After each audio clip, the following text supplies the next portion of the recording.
Battlefield 6 doesn't just have a new map with Hagenthal base, it also features 2 new weapons and 4 new attachments. I've already made a video about the map, now we're turning our attention to the new weapons and attachments, whether they're cool or not.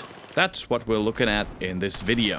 First off, full disclosure, obviously I've played with everything, otherwise I couldn't make a video about it.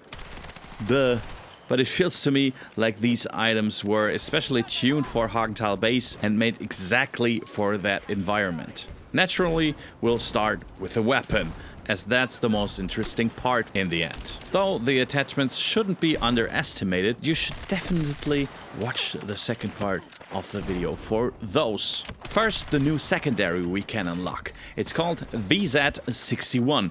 You might know it by the name Scorpion. I briefly mentioned it in the other video, but now I've unlocked the holy grail, let's say, and that's the 20-round mag. Funnily enough, once you have that equipped, you can't put anything else on the weapon except this magazine. On one hand, it's absolutely necessary because 10 or 11 rounds, if one is chambered, are just too few shots. On the other hand, with this 20-round mag, it becomes one of, if not the strongest secondary sidearm in the entire game, I'd say. It's fully automatic, it doesn't put out insane damage though, that's the issue. If you only have the small 10-round mag in, you really have to land every single shot to kill someone at full health.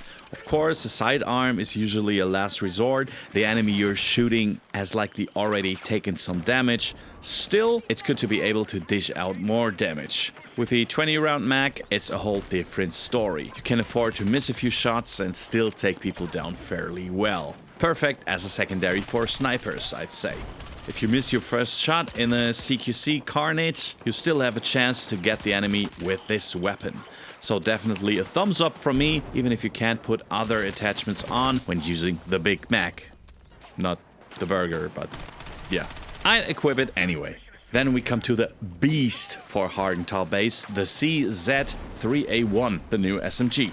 I finally unlocked it. I haven't even leveled it up far for this, but even without attachments or just the few I already had, which were the new attachments you see in the background, this thing is crazy strong. It has a super high fire rate of 900 something. With a few attachments, the thing is actually very forgiving recoil-wise. At a bit of a distance, it struggles slightly due to spread, mind you, not due to recoil. If you haven't unlocked it yet or aren't that far in the new battle pass, you have something to look forward to. Especially on CQC maps, it's extremely strong. It's somewhat similar to the KV-9, I think. It doesn't shoot quite as fast and is a bit more user-friendly regarding ammo, etc. I'd say it's more a general-purpose KV-9, if that makes sense. And it also works at slightly longer ranges, but at mid-range, it gets difficult against assault rifles and the like. Really, really, really good. Some might say overpowered. With that out of the way, let's move on to the new attachments. I've opened up Battlefield so we can take a look at them in case you don't know how or where to get them, because they didn't really communicate it well. Go to challenges, then seasons, and obviously season 2. There you'll see the season 2 hardware you can unlock. First, the 50 milliwatt violet laser, then the THRDS scope. It's a thermal scope you can actually toggle off. We'll look at that in a second. And finally a Flashhider, which isn't bad either. But the question is, can it really keep up with the silencers? Those are the 3 unlockable attachments, but there was actually more in the light section. We have a tech light aimed and a tech light hip. They're quite simple to explain. Let's start with those. Tech light aimed is quickly explained and actually quite useful, I find. It only turns on when you actually ADS, not during hipfire. In hipfire, the thing is off. It only activates when you zoom. Also, made for Hagenthal, if you ask me. Really strong piece of gear actually, and the exact opposite is the tech light hip. It's only on when you shoot from the hip or aren't scoped in. When you ADS, it turns off. I think they might have messed up the point costs here, because aimed should cost 15 and the hip one only 5. the current setup doesn't make much sense. The only use case I can think of for the hipfire version is in the dark, meaning the nightfall mode on Hagenthal, where you can look around from the hip and blind someone quickly if needed, and when you zoom in, the light goes off, so you're more or less camouflaged by the dark while using a thermal scope, for example. That's the only use case I see. However, that's a limited time mode. It'll be gone eventually, and then that part is completely useless in my opinion. If you can think of anything else, write it in the comments, please, and enlighten me. You know what I did there? Enlighten, because lights? Now, for the ones you have to earn, we have the new thermal scope. It's relatively simple as well. A thermal scope that you can turn on and off. I'm not sure what the point is there, because you usually use the thermal scope specifically for that vision to see enemies better, especially in dim situations like on Hagenthal or especially on Nightfall. It's a bit of a gimmick. The only thermal that can do that. It's fine to play with, definitely helpful in CQC obviously. And it's only a one-time magnification, so no magnification at all. And that's that. Then we have the violet laser. This is quite interesting because you can't see it when it's equipped and turned on, just like the red laser. But to be exact, you can see the red laser, but only if you pay close attention. It's nearly invisible, let's put it like that.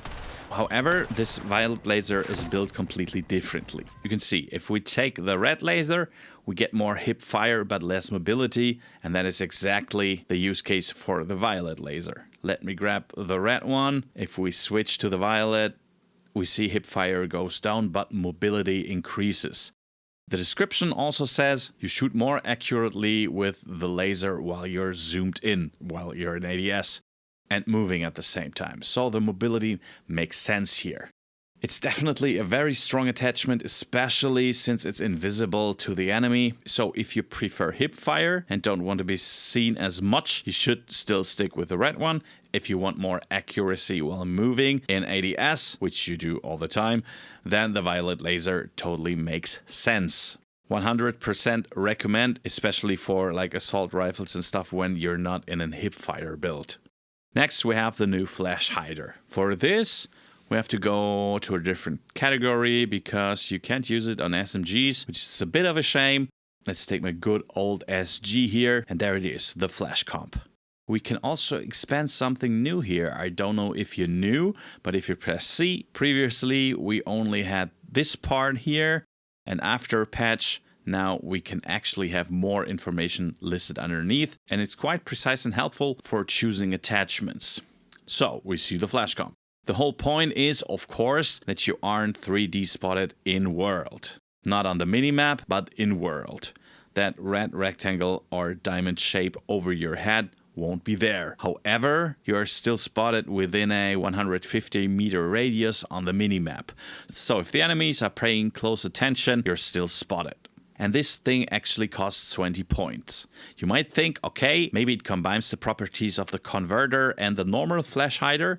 We take the converter and we go to the Flashhider. The recoil actually gets a little bit worse. 0.7 remains 0.7 degrees, but the gun jumps more.